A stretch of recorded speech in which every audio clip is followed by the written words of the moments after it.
familiares o seres queridos que fallecen y no se quieren ir, no nos quieren dejar solos, los quieren acompañar, cuidarlos, ayudarlos, entonces se quedan para hacer eso, ¿no? Pero en realidad nos están afectando igual negativamente, ¿no? No lo hacen porque sean malos, sino para ayudarnos, pero nos están afectando negativamente. En el caso de Fernando, fue el hijo que nos llegó a nacer, y en el caso de Annette, fue su madre en otra vida. Bien, bueno, se terminó, se habla con ellos, se les explica y se terminan yendo por voluntad propia para no seguir afectando negativamente a la persona. Y ahora vamos a la parte interesante, por lo menos la que me pareció muy interesante. Hablando luego de la hipnosis, se termina la sesión y luego hay una charla posterior donde se empieza a hablar y ver qué fue lo que sucedió, cómo la persona lo vio, para ver si hay alguna duda o hay que explicar algo, y vamos viendo y cerrando, armando el rompecabezas. Entonces estábamos con María y estábamos hablando del tema de las energías, hablando de varias cosas. Nos derivamos, se va por otro lado y me empieza a decir que se estaba haciendo, que tenía que ir al médico, tenía que hacerse unos análisis por diferentes cosas, que una cosa que la otra.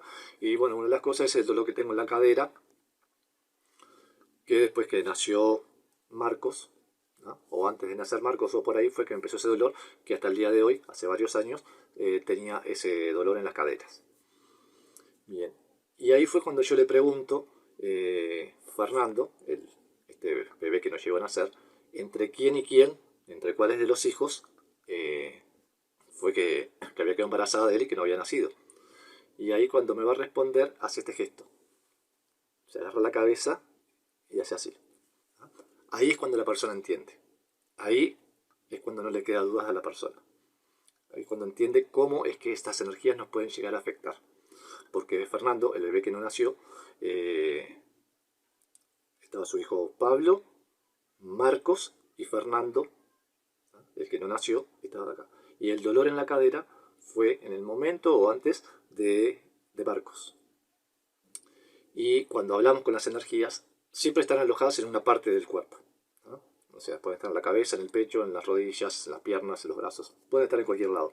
Y siempre se les pregunta en qué lugar está, ¿no? Y cuando hablamos con Fernando y le preguntamos en qué lugar estaba en sus caderas.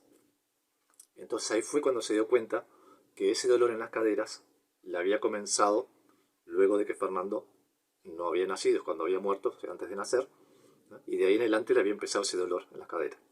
Ahí fue cuando entendió y se dio cuenta, María, que ese dolor que estaba sintiendo no era por algo físico, sino que era porque tenía esa energía que lo estaba acompañando, ¿no? Se hacen sentir de esa manera. Y con Annette, la madre de esta madre de la otra vida, ¿no?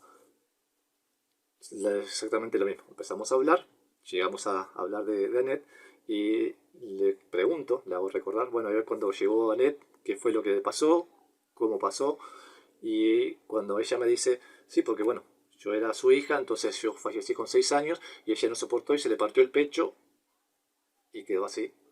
Y ahí fue cuando se dio cuenta que entonces esos dolores fuertes que tenía en el pecho siempre cuando le sucedían ciertas cosas en esta vida, en realidad era el dolor que estaba sintiendo cuando nos comunicábamos con Annette, ¿no?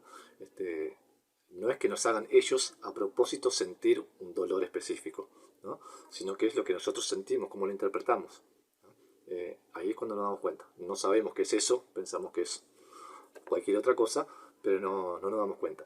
Y la persona que se hace la terapia, y cuando llegamos a este momento, es cuando ahí arma el rompecabezas, como yo le digo, porque es cuando se da cuenta que esas energías realmente estaban ahí, y aparte en ese momento, ¿no? Fernando era dolor de cadera, y fue entre que murió él y antes de nacer el siguiente hijo. De ahí en adelante siempre tuvo ese dolor de caderas. Y Annette, todos los recuerdos, o la gran mayoría de los recuerdos de esta vida, siempre tenía ese dolor ella en el pecho ante ciertas circunstancias que en realidad tenían que ver con lo que se estaba tratando y tenían que ver con lo que había pasado, y donde casi todos, la mayoría de los recuerdos de esta vida, siempre estaba presente ese dolor en el pecho, ¿no? Y ahí ella, María, fue cuando pudo identificar, cuando Annette empezó a describir lo que había pasado y todo, llegó a sentir ese mismo dolor nuevamente. Entonces lo pude identificar, se pudo dar cuenta, ese es el dolor que yo siento cuando me pasa este tipo de cosas. Entonces no era el dolor de María, sino era que estaba sintiendo a Annette. Bien, muy cortito hoy, pero creo que fue claro, por lo menos para mí es claro. Yo espero que para ustedes sea claro y si no, les pido que me lo hagan saber y si tengo que explicarlo de otra manera o volver a explicarlo, la idea es esa, que se entienda. Yo estoy buscando, como les decía, las experiencias, las historias que sean más claras y más fáciles de comprender. Pero bueno, acá ven como estas energías que no quiere decir que todo el mundo tenga. ¿Es muy común? Sí, pero no quiere decir que todo el mundo tenga este tipo de energía. Me ha tocado gente que no tiene, gente que tiene una, dos, en este caso tenía cuatro, y me ha llegado a tocar una sola persona con 12 energías. Lo importante es saber que no están poseídos, ¿no? No es como una película de terror que la gente está poseída. En realidad es algo bastante común, ¿no? Y relativamente fácil poder comunicarse con estas energías y poder convencerlas para que se vayan. Justamente esta persona que tenía dos energías, Stephanie, terminó realizando el curso conmigo y hoy es una terapeuta igual que yo, aparte hace otro tipo de terapias también y realiza el mismo trabajo para poder ayudar a las personas a que estas energías se vayan. Entonces, claro, la gente dice, bueno, pero ¿cómo es posible o cómo es que nos afecta? Acá está la respuesta de cómo es que cuando tenemos ese tipo de energía, cómo es que nos llegan a afectar. Para los que quieran saber más sobre este tipo de cosas, o sea, cómo funciona y cómo se trabaja con las energías, ya he dicho que, bueno, lo tengo pendiente, pero uno de estos lunes, que es cuando respondo preguntas y comento un poquito más extenso cómo es que funciona la hipnosis, voy a dedicar un día específico para hablar sobre las energías. Antes de terminar, como siempre, no olviden darle me gusta, compartir, dejar algún comentario para que este video llegue a alguna otra persona que le pueda ser de utilidad. Por hoy nada más, nos vemos el martes que viene con otra historia de casos reales o el lunes respondiendo a alguna de sus preguntas. Muchísimas gracias, nos vemos.